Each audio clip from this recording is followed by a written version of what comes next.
کہ یہ تمام جو بدتمیزی کی گئی ہے، یہ جو برے الفاظ کا استعمال کیا گیا ہے، فوج کے اوپر جو چڑھائی کی گئی ہے، جس طرح سے یہ کہا گیا کہ عمران خان کا ملٹری ٹرائل تو کسی کا باپ بھی نہیں کر سکتا، اور مریم نواز کے بارے میں جو الفاظ استعمال کیے گئے، اس کا مطلب یہ ہے کہ علی مین گنڈا پور تو بالکل بے گناہ اور بے قصور ہے، اس کا تو کوئی قصور نہیں ہے۔ یہ پھر جو کچھ بھی کیا اور جو کچھ بھی کروایا، یہ عمران خان نے کروایا، کیونکہ جب ڈیلا جیل میں عمران خان سے صحافیوں نے یہ سوال پوچھا نا، بلکہ گلا شکوہ کیا کہ علی مین گنڈا پور نے ان کے ساتھ صحیح سلوک نہیں کیا، اور اس نے صحافیوں کے بارے میں اور خواتین کے بارے میں بہت برے الفاظ کا استعمال کیا، تو اس وقت عمران خان صاحب نے کہا جی مجھے اس کے بارے میں معلوم نہیں ہے، میں تو جیل کے اندر موجود ہوں۔ تو صحافیوں نے کہا جی آپ کو تو ہر بات کا پتہ ہوتا ہے، لیکن عمران خان نے اس وقت بھی علی مین گنڈا پور کو کچھ نہیں کہا، حالانکہ میں یہ سمجھتا تھا کہ عمران خان صاحب کو گنڈا پور نے جو غلط الفاظ کا استعمال کیا، خاص طور پر خواتین کے بارے میں، اس کے اوپر کنڈیم کیا جانا چاہیے تھا، اور میں سمجھتا تھا کہ عمران خان صاحب کو چاہیے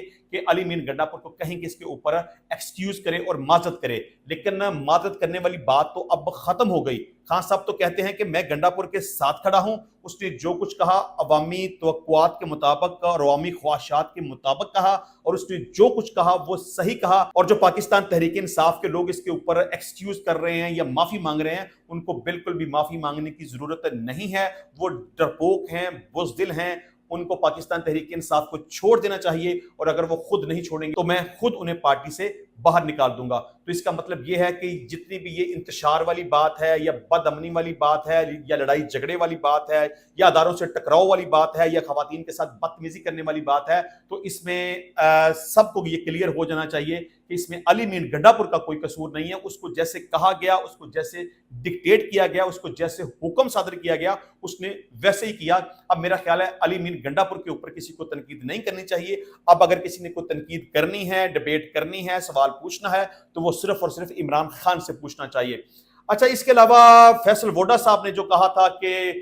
عمران خان کو پہلے سے ارشد شریف کے قتل کے بارے میں پتا تھا، تو عمران خان نے یہ کہا کہ اس میں آپ کو سب پتا ہے کہ فیصل ووڈا کن کا موت پیس ہے، اور اگر آپ یہ سمجھتے ہیں کہ اس طرح کی کوئی بات ہے تو پھر ارشد شریف کے قتل کیس کا اوپن ٹرائل ہو جانا چاہیے۔ تو میں سمجھتا ہوں کہ خان صاحب کی یہ بات صحیح ہے کہ اگر اس کے قتل کا اوپن ٹرائل کر لیا جائے تو تمام حقائق کلیئر ہو سکتے ہیں۔ اچھا جی، اسپیکر ایاز صادق صاحب کا کہنا ہے کہ کل پارلیمنٹ میں جو ہوا اس پر ہر صورت ایکشن ہوگا، ذمہ داروں پر ایف آئی آر کٹواؤں گا۔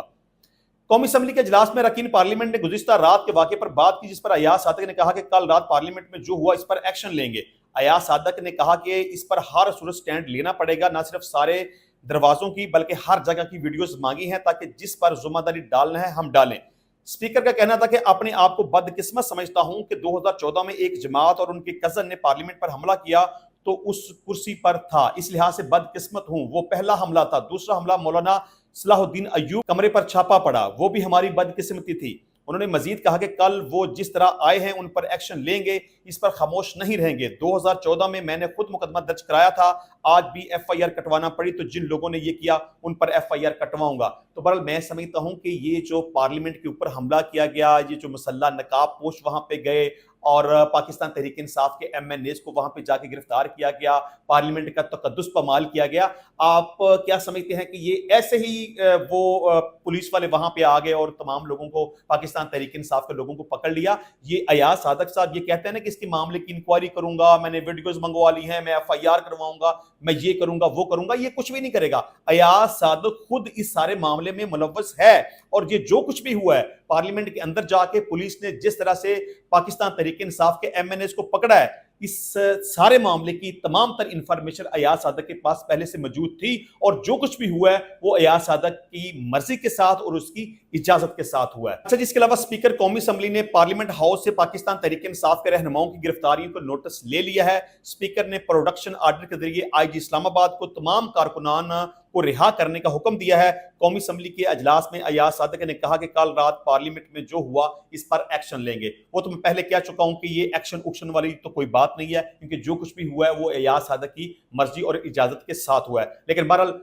ایاز صادق نے اب یہ کہہ دیا ہے کہ جتنے بھی ایم این ایز کو پکڑا گیا ہے ان کو رہا کیا جائے۔ جی، پاکستان تحریک انصاف نے جو 8 ستمبر کو جلسہ کیا تھا،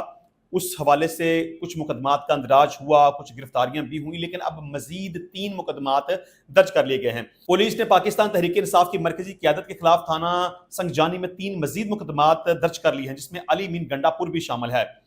پی ٹی آئی کی مرکزی قیادت کے خلاف تھانہ سنگجانی میں مزید 3 مقدمات درج کر لیے گئے ہیں۔ ایک مقدمہ جلسے کے لیے جاری این او سی کی خلاف ورزی پر درج کیا گیا۔ مقدمے میں پی ٹی آئی کی جلسے میں موجود تمام قیادت کو نامزد کیا گیا ہے، جس میں علی مین گنڈا پور بھی شامل ہیں۔ علی مین گنڈا پور کے خلاف سنگجانی تھانے میں ایک اور مقدمہ بھی ہے۔ ایف آئی آر میں ضلعی انتظامیہ کے افسر کو حبس بے جا میں رکھنے کی دفعات شامل ہیں۔ پاکستان تحریک انصاف کے جلسے کا وقت ختم ہونے کا نوٹس دینے والے افسر کو روکنے کا الزام ہے۔ تو جس طرح سے میں نے پہلے بھی کہا تھا کہ پاکستان تحریک انصاف کے خلاف ایک دفعہ پھر سے کریک ڈاؤن شروع ہو چکا ہے۔ اب عمران خان بھی ایک سائڈ پہ کھڑا اکڑ چکا ہے۔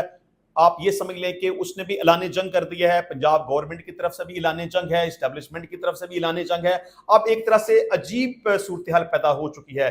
ٹکراؤ کی۔ آپ یہ سمجھ لیں کہ حالات بدامنی کی طرف جا رہے ہیں، انتشار کی طرف، لڑائی جھگڑے کی طرف اور خون خرابے کی طرف جا رہے ہیں۔ جس طرح سے پاکستان تحریک انصاف کے لوگوں کو 9 مئی کے بعد پکڑا گیا تھا، بالکل اسی طرح سے پاکستان تحریک انصاف کے لوگوں کے خلاف ایک دفعہ پھر سے پوری شدت کے ساتھ کریک ڈاؤن کیا جائے گا اور ان کو گرفتار کیا جائے گا۔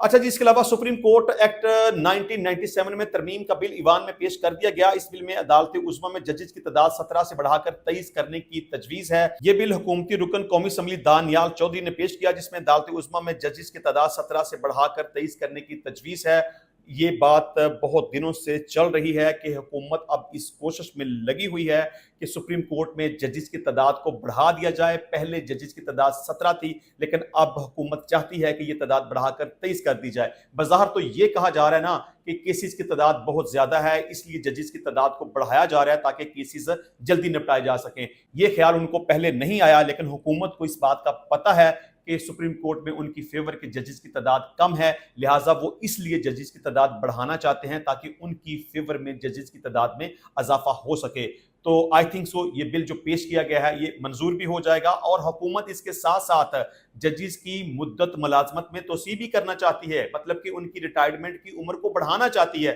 مقصد صرف اور صرف چیف جسٹس قاضی فائز عیسیٰ کو ایکسٹینشن دینا ہے، کیونکہ حکومت کو پتہ ہے کہ جب تک چیف جسٹس قاضی فائز عیسیٰ اپنے منصب پر برقرار رہے گا اس وقت تک ہی حکومت کو فائدہ ہوگا۔ اگر چیف جسٹس قاضی فائز عیسیٰ چلا گیا یا اس کی ریٹائرمنٹ ہو گئی تو پھر حکومت کو کافی ساری مشکلات کا سامنا کرنا پڑ سکتا ہے۔ تو انشاءاللہ ملتے ہیں نیکسٹ ٹائم نئی ویڈیو میں نئے ٹاپک کے ساتھ، تب تک کے لیے اجازت دیجیے، اللہ حافظ۔